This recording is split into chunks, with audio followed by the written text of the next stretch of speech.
ആവിഷ്കാര സ്വാതന്ത്ര്യത്തിനോട് എപ്പോഴും അധികാരികൾ കലഹിക്കുകയാണ് പതിവ്.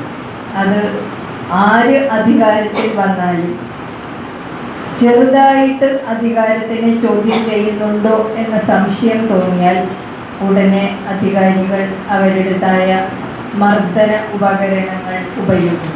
അത് ഇൻകം ടാക്സ് ആവാം, ED ആവാം, പോലീസാവാം, പട്ടാളമാവാം. ഒന്നും പറ്റിയില്ലെങ്കിൽ സ്ത്രീ പുരുഷ ദ്വന്ദ്വത്തിനെ ഉപയോഗിച്ചായാലും നമ്മുടെ അധികാരം അതിനെ അടിച്ചമർത്താൻ ശ്രമിക്കും. അപ്പോൾ എഴുത്തിൻ്റെ ലോകത്ത്, ഞാൻ എഴുതുന്ന എൻ്റെ എഴുത്തിൻ്റെ ലോകത്ത് ഞാനാണ് ചക്രവർത്തിനി എന്ന് വിചാരിക്കുന്ന എനിക്ക് അതിനെ ചോദ്യം ചെയ്യുന്ന അധികാരത്തിനെ അംഗീകരിക്കാൻ സാധിക്കുകയില്ല.